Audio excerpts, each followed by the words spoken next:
everyone. Thank you for attending our colloquium. Today we're very happy to welcome Herman Verlinde, who is the class of 1909 professor of physics at Princeton University. And he recently completed a sentence as the department chair from 2017 to 2023, where amongst many other accomplishments, he was instrumental in the initiating the Princeton Quantum Initiative. Herman is a very distinguished string theorist who has made many eminent contributions to conformal field theory, to matrix string theory, to holography and holographic renormalization, and emergent spacetime. And in fact, we love him so much in string theory, this is an inside joke now, but we love him so much that we often say, just like with Pierre Ramond, we often say his name twice when we refer to his methods or formulas or things like that. But on a more personal note, I've known Herman for 32 years. It was 32 years ago this fall that I was a student in his sophomore classical mechanics class, which had the affectionate title Death Mechanics. It's been just about long enough for the blood and the sweat to have dried from these lecture notes. So here's my copy of Goldstein and all my homework. And when I reflect back on how immature and unknowledgeable and probably annoying I was at that time, I'm so grateful that I had people like Herman to show me that there was a possibility that maybe someday in the future I could be as supportive to my students as he was to our generation. So today we're very happy to have him, and he'll be telling us about cosmology, spacetime, and quantum mechanics.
Hear me, hopefully, but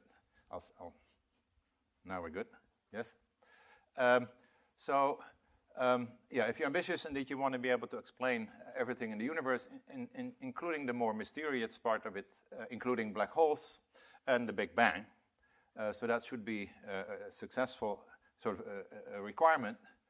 But the thing I'll be focusing on today is more having to do with something that's true in quantum mechanics, that quantum mechanics evolution is unitary. And that turns out to be a pretty strong constraint on how we want to think about this problem. And here I'm indicating what I mean by unitarity, where you actually have a very predictable time evolution, like the one that you would have in a quantum computer, where you're actually doing a quantum computation. And thirdly, and that is where the tension comes from partly, is that we would like physics to look local, and need like Lorentz invariant and causal in the usual sense. So these are, so basically some requirements, and let's see where all of that sort of fits in the current sort of understanding of cosmology. I should mention, again, the way I started, sort of entered in this subject was a little bit by coincidence, where initially also I'm a string theorist, and then I started thinking indeed about topics in string theory like ADS-CFT, where black holes indeed became sort of a topic where we could actually start giving some answers to long-standing questions. But cosmology was always sort of the outstanding puzzle. But more recently, I think we're starting to make more progress. And indeed, the questions and the methods that I'll be describing today, where I start thinking about cosmology, will be largely inspired also by developments that have been taking place in the study of black holes. And indeed, in black holes, the notion of entropy and holography and of information play a role. So anyway, so we'll get to all of those things. In the first two topics are kind of sort of more sort of setting the stage. So I'll try not to spend too much time on them because then I can actually indeed get to sort of more of the meat of the story towards the end. So let me start with some standard sort of things that we know about, indeed, especially the theories that we develop for particle physics and by extension, how we think about cosmology. In particle physics, we use quantum field theory. It's our most successful quantum theory. At the same time, there are some aspects to it that will cause us later on some trouble. Quantum field theory starts out by requiring that physics should be Lorentz invariant and quantum mechanical. And we're able to describe particles, indeed, by means of either Feynman diagrams. Maybe we can put things on a lattice. And very powerfully, one can think about quantum field theory in terms of the renormalization group. But what all of these things sort of have in common, besides potentially, indeed, the fact that there are UV divergences that you have to worry about, but another aspect of quantum field theory is that entropy, and I'll define what entropy is in a bit later, but essentially it's the amount of information that you need to provide to set up the quantum state of a quantum field is extensive. It means it grows with the volume. And the lattice gauge theory approach makes that most obvious. And in quantum field theory, you in addition have for sort of the idea that you want to take what's called then a UV limit, and that may potentially lead to these divergences.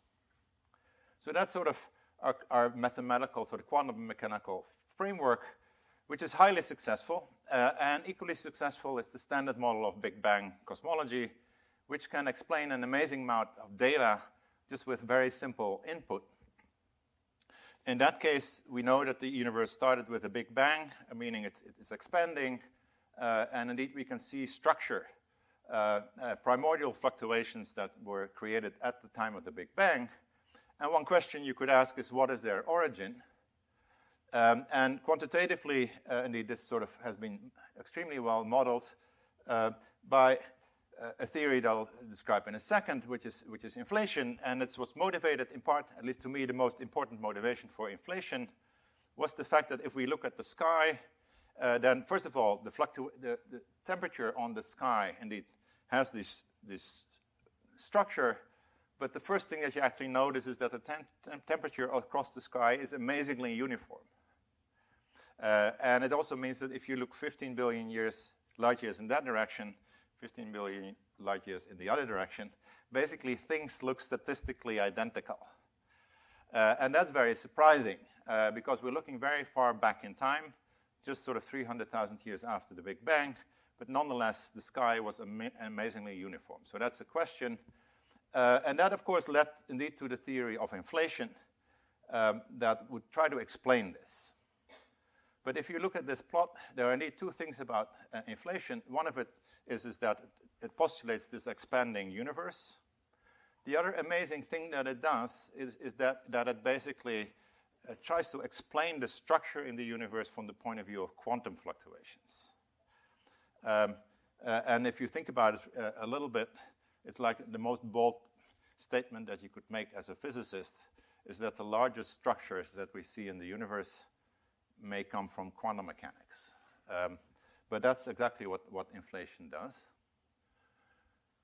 Again, it's a very successful theory, but one of the questions is indeed what is its explanatory power?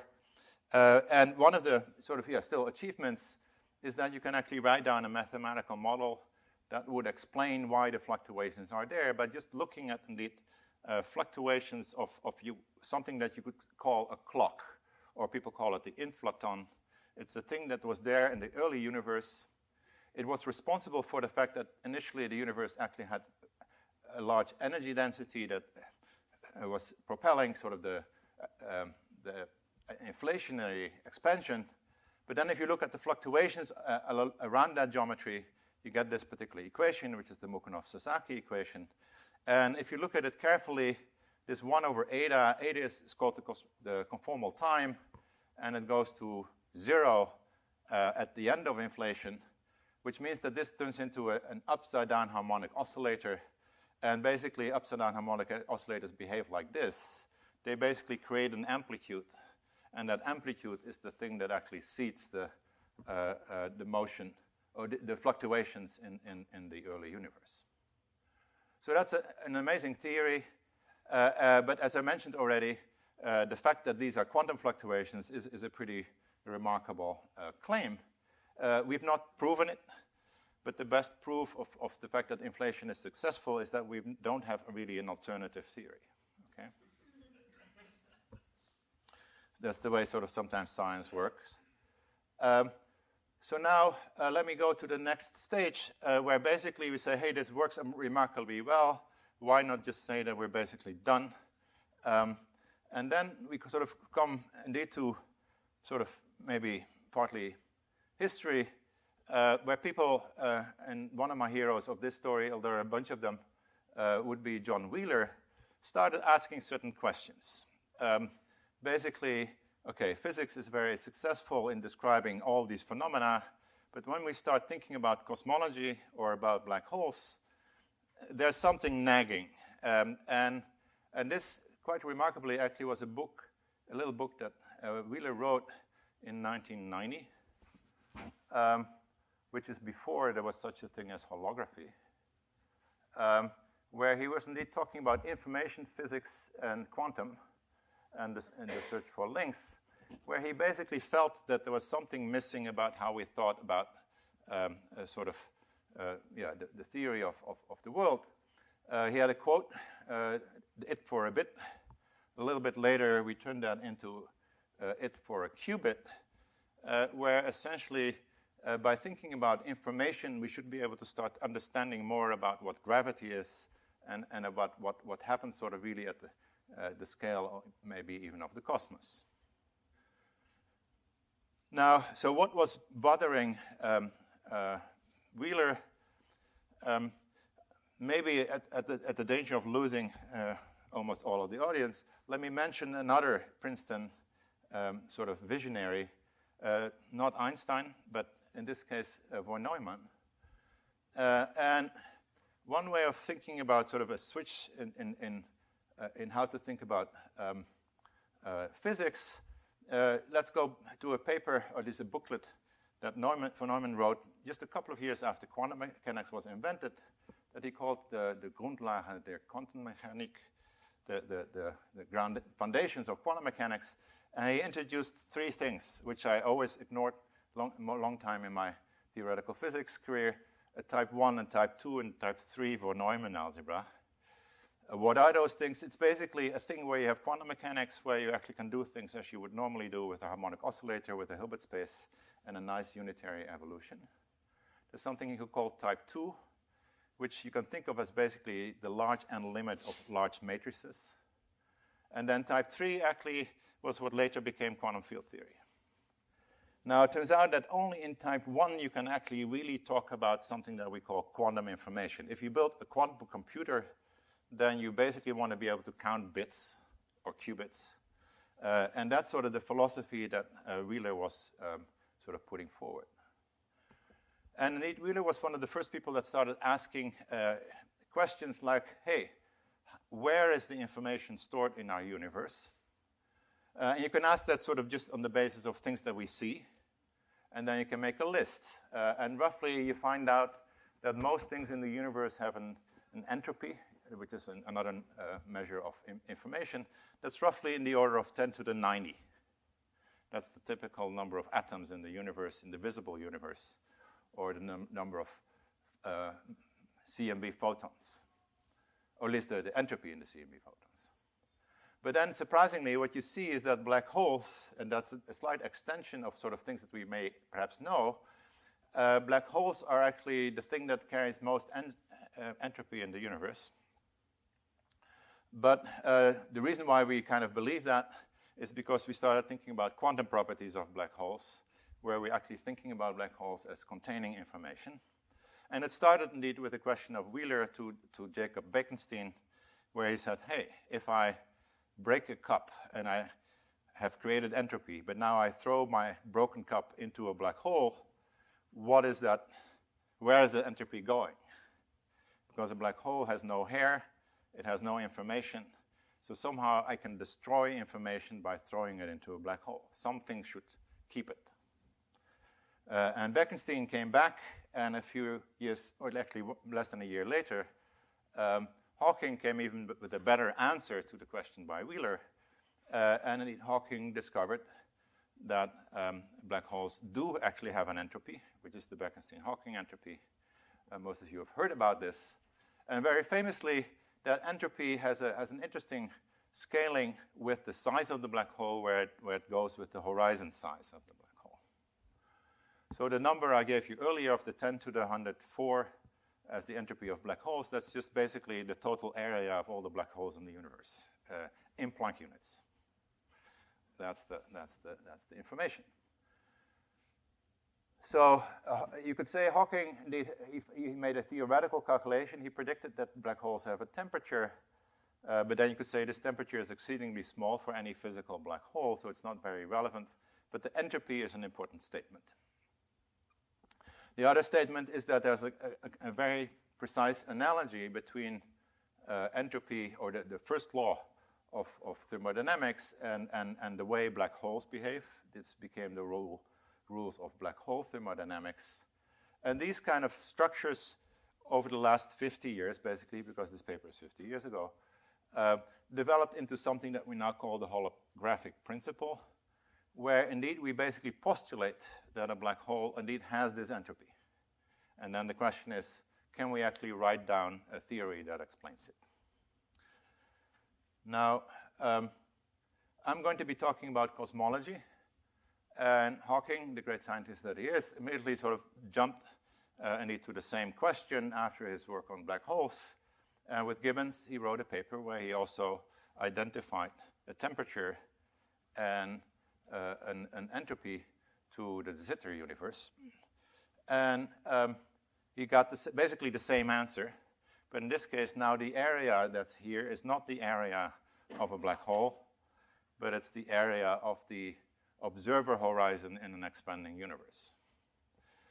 And if we take the current size of our visible universe, we're currently living kind of approximately in a de Sitter universe with a positive cosmological constant. And then you can sort of put a number on how big the entropy is, and the number is actually a little bit bigger than this. 10 to the 120 is a big number, but 10 to the 122 is an even much, much bigger number, especially if you have to put it in the exponent in order to count the dimension of a Hilbert space.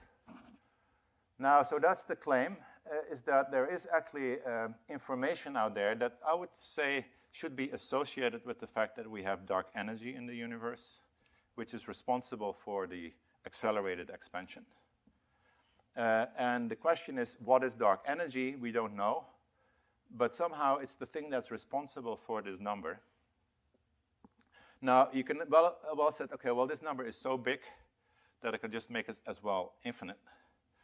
But in this talk, the difference between infinite and finite is going to be a very important one. Right now, I'm just saying, well, hey, it's a finite number. And this is actually one of my principles in physics, that I don't believe in infinite numbers in physics. I believe in finite numbers. So I'm actually happy with this particular prediction. But then, of course, you can ask, where is it hiding? Can it be derived? And this question is what defines, I would say, de Sitter holography. And this is what I've been thinking about sort of the last few years. A little bit through a back door that I'll just explain later, but that's the question. So now, let's go here. There are funny things, indeed, when you start thinking about this notion of entropy that we associate with our universe. Normally, we would think if we add something to a system, then we create new stuff and we add more information to it. And there's more entropy associated with adding matter to a system. If you do the same exercise with de Sitter space, you find actually the opposite answer. If I would put a black hole in the middle somewhere of the de Sitter space, I'm adding entropy because the black hole has entropy. But then I should also take into account the fact that the black hole actually curves space. So I have to write down the full metric. And the full metric of the de Sitter space is such that if you now count the total area of the horizon of the de Sitter horizon in the presence of the black hole, you're actually missing something. So this is sort of an interesting kind of notion where adding mass to the system reduces the entropy. Now, if you take this thing seriously, and normally, since in the previous slide I was mentioning the first law of thermodynamics, and actually this little star here was actually meant to remind me that there actually turns out to be a minus sign in this equation. If I think about this as the energy that I'm adding into the de Sitter space, so there's already some mysteries happening there, but the lesson that I'm drawing here is another one, I would say, is that if I take de Sitter space and I take this formula seriously, which I am, of Gibbons and Hawking, then I should think about the de Sitter space without any matter as being the maximal entropy state. And if I start adding matter, then I'm subtracting entropy. So I'm a theorist. Again, of course, Gibbons and Hawking also derived their formulas from a theoretical sort of set of reasonings. Many of the formulas of Hawking led to a lot of debate, but they've been very well tested against all kinds of other assumptions. So right now, and I think it's actually a remarkable achievement, I would say that the formulas that he's derived are becoming now basically our guiding principles by which we start thinking about the question that I asked in the beginning. How do we think about the quantum mechanics of things like a universe or like a black hole? Okay. So this is my sort of final summary of my second topic, which is entropy and holography, or entropy and information. So now I'm going to introduce an information puzzle, so there's a famous information puzzle associated with black holes. I'm going to be just formulating an information puzzle having to do with accelerated expansion of a universe. That thing also comes with an information puzzle. So very quickly, just a reminder how space-time, how relativists think about space-time. This on the right-hand side is called the Penrose diagram of Minkowski space. It's basically, Minkowski space has light cones, but what Penrose cleverly did, he thought about things that are very far away as too far away, so therefore he did what's called a conformal mapping, where he basically brought infinity back into a finite distance. But the clever thing about the diagrams is that light, if time goes vertical and light still goes under 45 degrees, that's the speed of light, like in special relativity. And again, Minkowski space, of course, is invariant under Lorentz transformations. Lorentz symmetry is an enormously accurate symmetry of our universe, so we want to preserve it. At the same time, I already indicated I would like to think about propagation in our universe as sort of a unitary time evolution, which is fine a priori.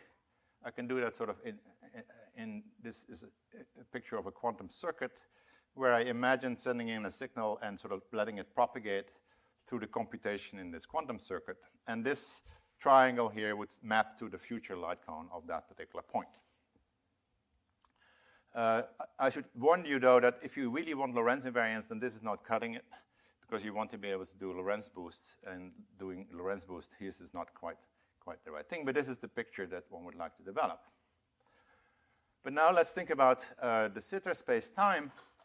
That thing has also isometries. It's not the Lorentz group, but it's a similar group.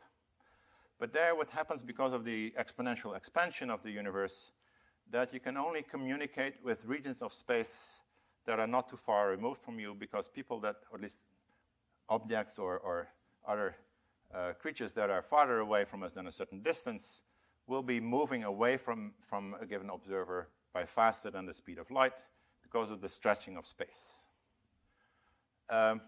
Now, if you draw the Sitter space-time and you view it from the point of view of what's called an embedding surface, the metric or the geometry of the Sitter space looks like this.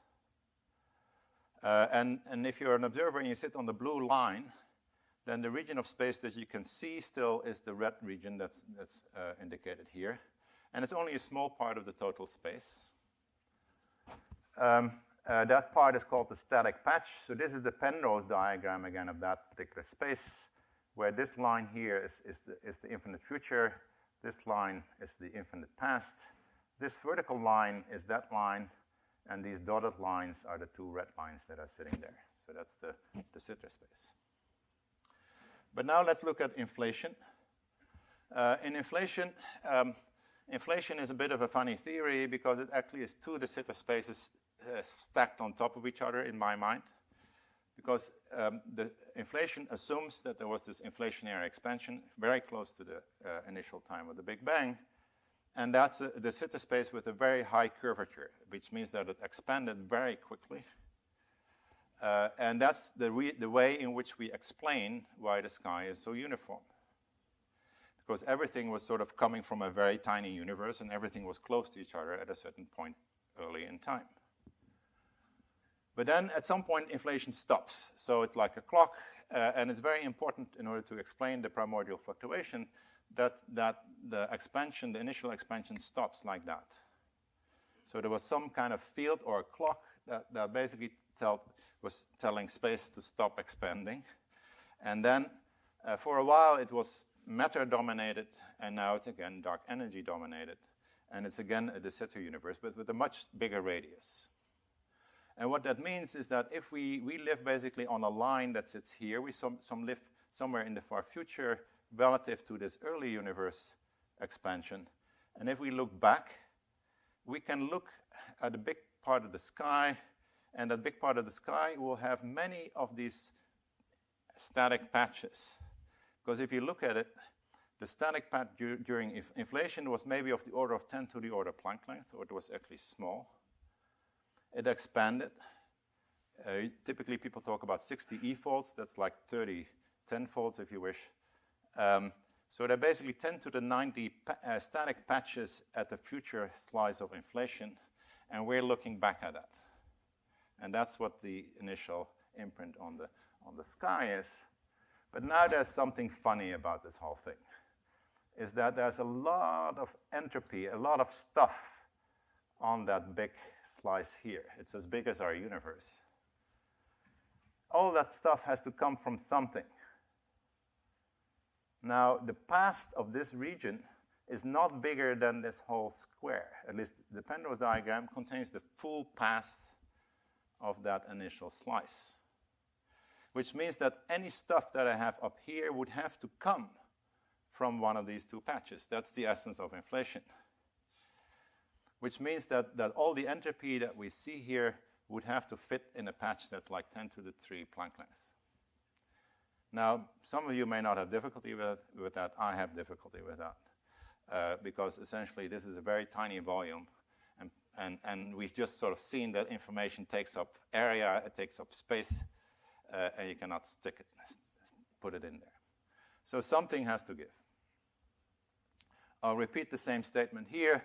Inflationary cosmology appears to violate at least one of the following fundamental principles. It's either it violates unitarity, that total quantum information is not preserved, which could be done by just throwing in new things in there. So basically, you start with a universe with very little information, and I just throw new information into it every time I evolve forward in time. As a theoretical physicist, I don't accept that, because it's the same as throwing away predictability of physics. If I every time step I have to add new information, I'm not predicting anything. So I don't want to give that up. So quantum information is preserved. Causality, nothing can go faster than the speed of light. Okay, fine, we've taken that into account with the Penrose diagram. And then there's the third principle, which is I call holography, that the amount of information in the volume is bounded. These three things clash with each other. Okay. So that's my information puzzle, and the question is, can you actually make a quantum mechanical model that would look like de Sitter space. So it would satisfy by construction the first thing. The second thing is probably also in there. Anyway, what gives? Can you actually make a model that makes all these things work? And that's the question I've been thinking about a bit. So I'm doing with time. I roughly have had half an hour. I take another 25 minutes. Okay. I'll talk about two sort of recent developments. One that I've been more actively involved with myself, which is the last one. And there's another one that's been taking place over the last several months, where basically one started using a successful sort of way of thinking about quantum gravity, but it's called ADS-CFT. ADS stands for anti-de Sitter space. It's a cosmology. It's not really cosmology. It's a space-time with a negative cosmological constant, whereas we're interested in space-time with a positive cosmological constant. Nonetheless, ADS-CFT is a remarkable theoretical achievement and a remarkable theoretical laboratory to think about quantum systems that actually contain gravity and where we can answer a number of these questions. And I'm going to cheat a tiny little bit. I'll talk about black holes in ADS-CFT, but I'm going to talk about the interior of a black hole in ADS-CFT. But it turns out that the interior of the black hole will have all the same features as a closed universe, for reasons that I'll explain. So it's going to be a model for a universe. Okay. So ADS-CFT, many of you have heard of it. Again, it assumes, at least theoretically, that there's a space-time with a negative cosmological constant. And it's the statement that if you consider gravity in this negatively curved space, this negatively curved space, basically, if you think about a spatial slice, looks one of these Escher drawings. It's like a disk, or the Poincaré disk, it's called, where indeed the amount of space near the boundaries expands, because all these little triangles here actually have the same size, but we're drawing it like this. And it has the remarkable feature that its symmetry are identical to the symmetries of very special quantum field theories that are called conformal field theories. And the claim is that if you take a conformal field theory that lives on the boundary, under the right sort of dictionary, that conformal field theory can become equivalent to a theory of gravity in the bulk. And this dictionary works very nicely, that the time in both systems is actually the same, and the Hilbert space of the conformal field theory really corresponds to the Hilbert space of whatever quantum gravity lives in the bulk. Now, ADS-CFT is mostly interesting, actually, because if you put the system at finite temperature, then it turns out that the bulk contains a black hole. So here's a picture. This is the distance away from the boundary. Typically, there's a dictionary. For example, if you have something in the bulk, this could be a vector field, then there's some kind of operator on the boundary in this conformal field theory that emits that thing. And in this case, it's a current. So generally, there's a bulk to boundary dictionary. But now, if the system is at finite temperature, there can be somewhere a black hole horizon sitting in this ADS space-time, and which means we can actually put this black hole effectively in a box. That's what anti-de Sitter space is, and we can start studying it. The ADS space, it looks like a mystery, this ADS-CFT, but actually it's almost a tautology. If you want to visualize how ADS-CFT works, you take our space and you think about scale transformations, which is important in physics because it's sort of what we study for critical phenomena. It's the RG transformation. And you have sort of a notion of scale. And what ADS-CFT scale, ADS is, it's really that the RG scale, the scale at which you're looking at, you're viewing that as being an extra dimension. So it's very similar to actually this exponential expansion, because indeed ADS exponentially expands, but now it's happening in space, not in time. And that sort of makes it mathematically more palatable. I'll give you a bit of a hint of how we're starting to think about sort of how to learn more about the interior of the black hole in this case, because we want to start thinking about a system that's more bounded and that behaves more like cosmology. And one step which I thought about 10 years ago is one thing, remarkable thing you can do in ADS-CFT is to actually make the ADS space smaller. And you can literally put, indeed, this black hole in a finite box of finite radius by doing something to the CFT that's called the TT bar deformation, where you basically remove the infinities that come from the short distance. So it turns out that this deformation is effectively behaves like what we call a UV cutoff.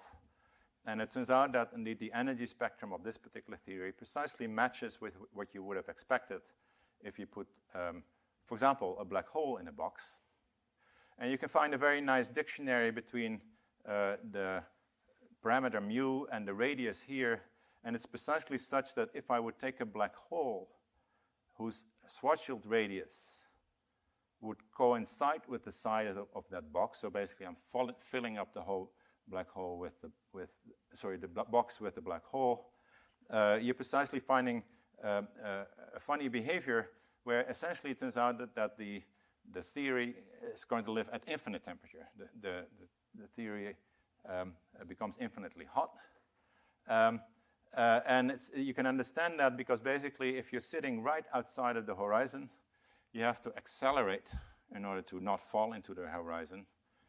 And it's precisely that acceleration that corresponds to the temperature that you see. So this could be a way of starting to look inside of a black hole. And I'll be quick here because this is not really the topic of my colloquium. But looking inside of a black hole is in the question that's been asked sort of for many years, starting essentially partly with Hawking.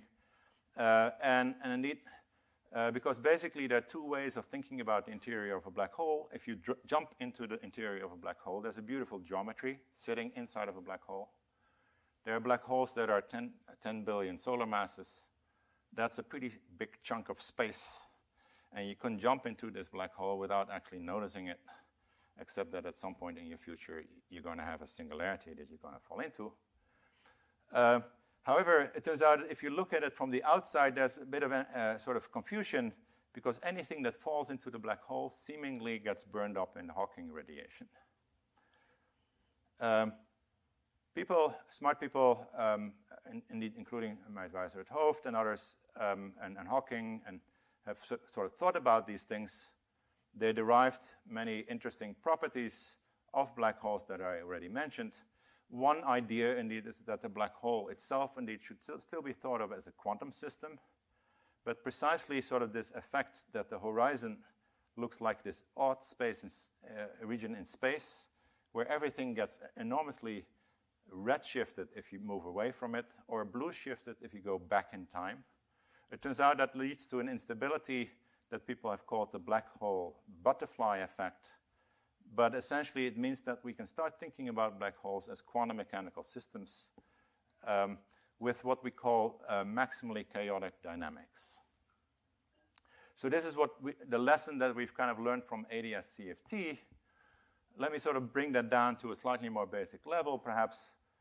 If I think about a black hole, and I want to think about it as a quantum mechanical object, then for me, a black hole is just a huge atom.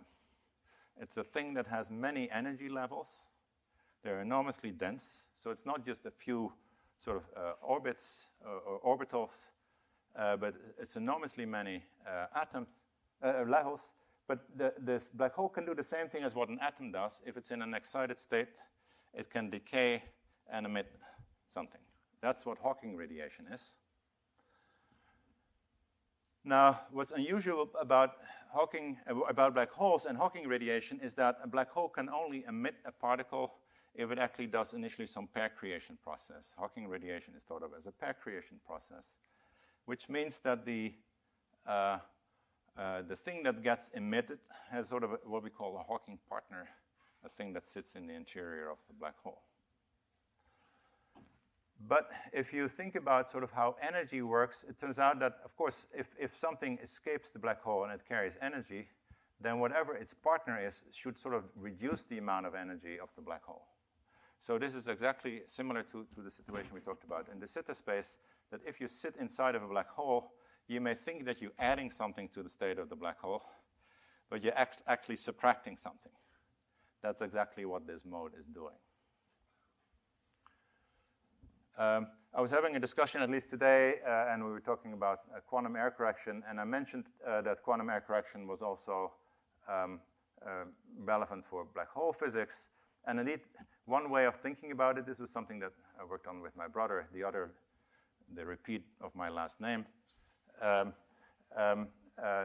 bit more than 10 years ago, is that we were thinking precisely about this question of how would you actually prove that there is always this Hawking partner.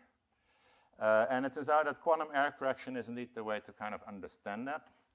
And think about it this way. So suppose that you can think about it as an atom, but think about it as a black hole or maybe a quantum computer, and it emits something, okay? Now, if it's a quantum computer, then emitting something usually amounts to what we call an error, because then the state of the quantum computer has changed. And then what you need to do is you need to do error correction. And the error correction, the way this works, is you give the quantum computer what's called an ancilla, and then you do an operation then that whatever was emitted by the quantum computer becomes uniquely entangled with the ancilla. And what that means is that if you entangle the thing that was emitted with the ancilla, it sits in a unique state, which means it no longer carries out any quantum information, and you basically have recovered the state of the quantum computer. But what you've also have done in the quantum error correction is you've actually identified that the emitted object was entangled with. And that's sort of an important step in sort of understanding the interior of black hole. So let's go and think about black holes' interiors. So when I started as a graduate student, my advisor at Hoofd was already thinking about black holes. And many of the things I'm talking about today, he was thinking about in the early 80s. He gave me one advice, not to do string theory, which I ignored. He also, every time I would go and talk with him, he would not really be following much about what I would be explaining to him, but he would quickly start talking about things he was thinking about. And indeed, one of the things that he was drawing was indeed precisely this picture. He would indeed say, hey, there's a black hole. If you form a black hole, you have this singularity. Time goes up. But now, if indeed I want to draw a spatial slice, you basically want to avoid the singularity. But in a black hole, although this thing looks like time goes up, inside of the black hole, the light rays are pointed towards the singularity. So this is in the future. And this is a spatial slice. And he said, well, there's a problem with a black hole, that if you wait and it exists for a long enough time, and I draw this spatial slice, then this spatial slice just keeps growing and growing and growing. It gets bigger and bigger and bigger. So this thing sounds very much like inflation in that respect. So indeed, if you go into the interior of a black hole, space-time is being stretched and it's expanding. And at Hoofd, my advisor, it was obvious that this space is going to be too big, because if I imagine just putting fluctuations in this geometry, the qubits that I can add that would live in this geometry would eventually be too much to contain, to actually be contained in a black hole.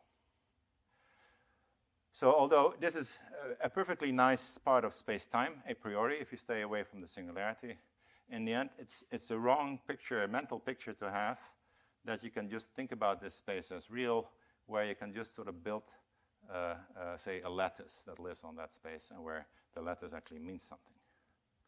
So this leads to ideas that are called sometimes black hole complementarity, that when you think about this geometry, be careful about what statements you want to make. And indeed, it's true that an observer that lives in one part of this geometry finds it very hard to communicate with an observer in another part of the geometry.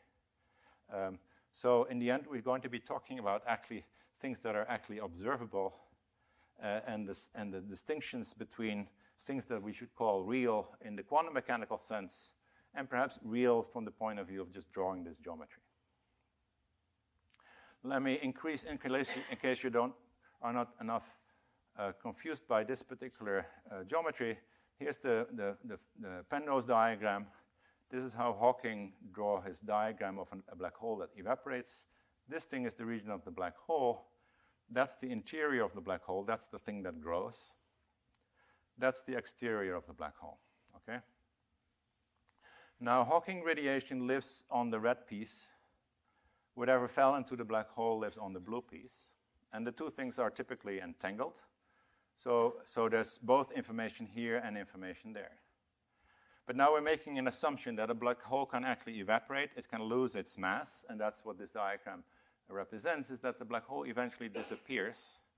And we come back to Minkowski space. This is r equals 0 in Minkowski space. This is now just Minkowski space. And all the radiation that came from the black hole sits in the future part of that geometry. So let's think now about this time slice here. I did something mean. I kept this piece of the time slice.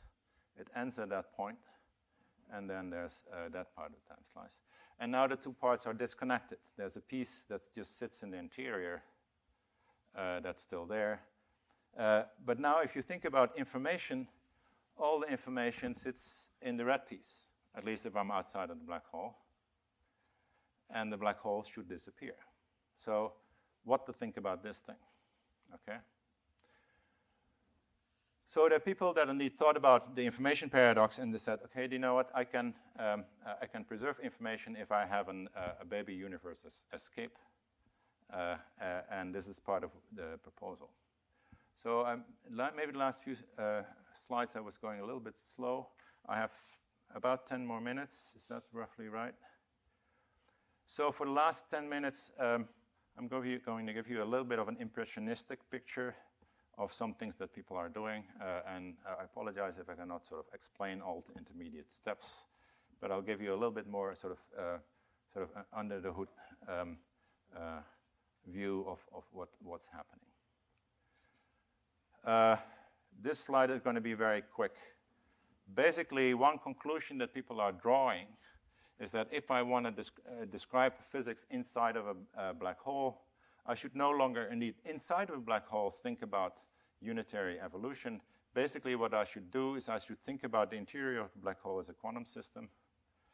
And I have the thing that I want to call the things that I call the quantum field theory modes. And then there's something that we call now a non-isometric code or a non-isometric embedding, where the quantum field theory modes are basically mapped into the fundamental Hilbert space, but not in an invertible way. And then the criterion that you have to satisfy somehow is that the reconstruction of the physics that you see from the point of view of the quantum field theory should match the prediction of quantum field theory, but without having the full Hilbert space of the quantum field theory at your disposal. So that people have become pretty good at doing that. Here I'm going to sort of give you a quick overview of this proposal that the interior of a black hole should be thought of as a baby universe. And it makes use of a sort of a nice and a clever geometric observation, which is the following. If I think about a system that lives on the boundary, this is going to be my conformal field theory, and I write down the partition function at finite temperature, that thing is called the trace, written as the trace of e to the minus beta times the Hamiltonian, and you can think about it as a circle. This thing is the thermal circle. Now, in ADS-CFT, that circle lives on the boundary of something, and therefore we're filling it up. And in 2001, Maldacena proposed that if you do this thing, and you now, instead of thinking about the thermal circle, only think about the lower half of it, the lower half actually represents a state, which is called the thermal field double state. Because you're preparing basically a state that lives in the product of the Hilbert space here and there. And he proposed that that thing basically corresponds to a two-sided black hole.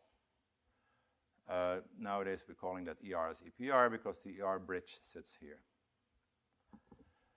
Now let's accept this picture, that this state in the CFT corresponds to that geometry. Now I'm going to do a few geometric tricks with this thing. First of all, I'm going to write down this thing at lower temperature. Turns out that at lower temperature, if you look at the actual geometry in the bulk, there's something called the Hawking-Page transition, and it turns out that at low temperature, the geometry is not a black hole, but it's actually something that's called thermal ADS. And rather than having the black hole sitting here with the bridge, if you wish, you get a hole in the space. Okay? This happens at low temperature. The next step in the geometric gymnastics is to generalize what Maldacena did and introduce something that we did 6 years ago. We call them partially entangled states, where you do the same trick with the thermal circle, but you basically change your state a little bit by acting with an operator between the two sides of your system. And that operator can be what we call heavy, and it turns out that in the calculations that you're doing, it basically back reacts. And it turns out that the geometry associated with that has this shape. So now this is one side of the black hole. Famously, again, the black hole has, in the Kruskal diagram, has this other universe that sits here, but now the two universes are being separated by some intermediate bridge that's actually now longer. Okay. Now, in a recent paper, set of papers by a bunch of people, Antonini, Sasjata, Swingle, and Antonini and Roth, they basically said, hey, let's do this game, but now let's do it at low temperature. At low temperature, it turns out that you actually have a hole in space here rather than a thing that connects this bridge. And then they say, hey, okay, let's now prepare this state, but at low temperature. Now, it turns out that the region here corresponds to what we call ADS space. This is an ADS space. This thing is an ADS space, but it's separated from the thing in the middle. And then they asked, what sits there in the middle? And here we go. Basically, they were proposing that what sits in the middle, which is separated from the rest, should actually be thought of as a baby universe. Now, this is, at the moment, sort of looks a little bit like just geometric gymnastics, but it sort of does something interesting, namely that we know literally that these two systems over here are quantum mechanical.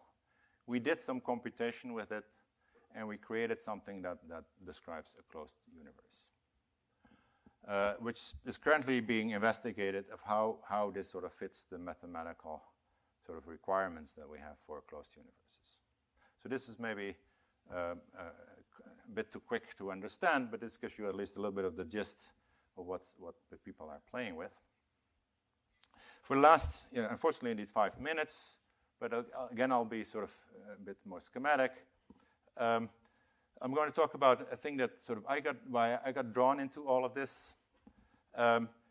Initially, you might think, hey, de Sitter, quantum gravity is maybe not so much harder than ADS, because basically you can think about de Sitter as an anti-de Sitter, but then turns on its side, where things that are space-like become time-like, and that's basically what you have to do. But there are all kinds of problems with it. But the way I stumbled into this whole thing was by actually studying the quantum properties of a system that has been quite popular over the last 12 years, which is known as the Sachdev-Kutaev model. So this is an example of something that I call a quantum system, because it actually has a Hamiltonian. The Hamiltonian is expressed in terms of oscillators. We call them Majorana variables. So this is just quantum mechanics in one dimension. It has many interesting properties. It has an energy spectrum that indeed has a maximum, meaning that this is the state of maximum entropy. It doesn't have an ever-growing energy spectrum, but indeed has this structure. It turns out to have maximal chaos. And if you do the right things with it, it turns out that it actually indeed behaves exactly like a quantum gravity theory of de Sitter space, but now it turns out in 3 dimensions. And in the last 2 minutes, I'll give you just again a sort of impression of how the connection works out. The calculations, I cannot show them in detail, but I can very quickly tell you how this works. So it turns out that in the SYK model, very importantly, it's a thing with this order. Again, this is some pth order interaction, and these are random couplings. Now, it turns out that you can just start doing computations in this thing by just doing perturbation theory. You just expand the theory and you expand the random couplings.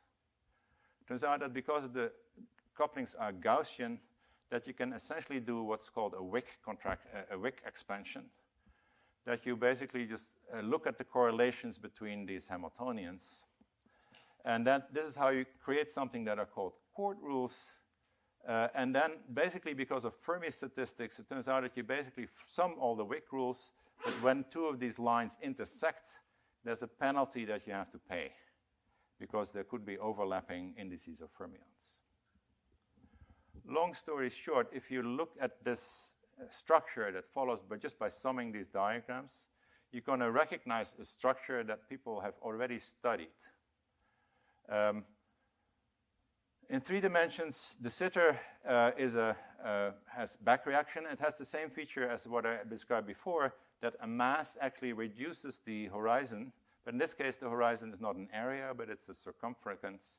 And it means that a mass creates a conical deficit. So now you can start doing computations in 2+1 de Sitter gravity by thinking about masses as sort of lines, world lines, that interact with each other through these conical deficits.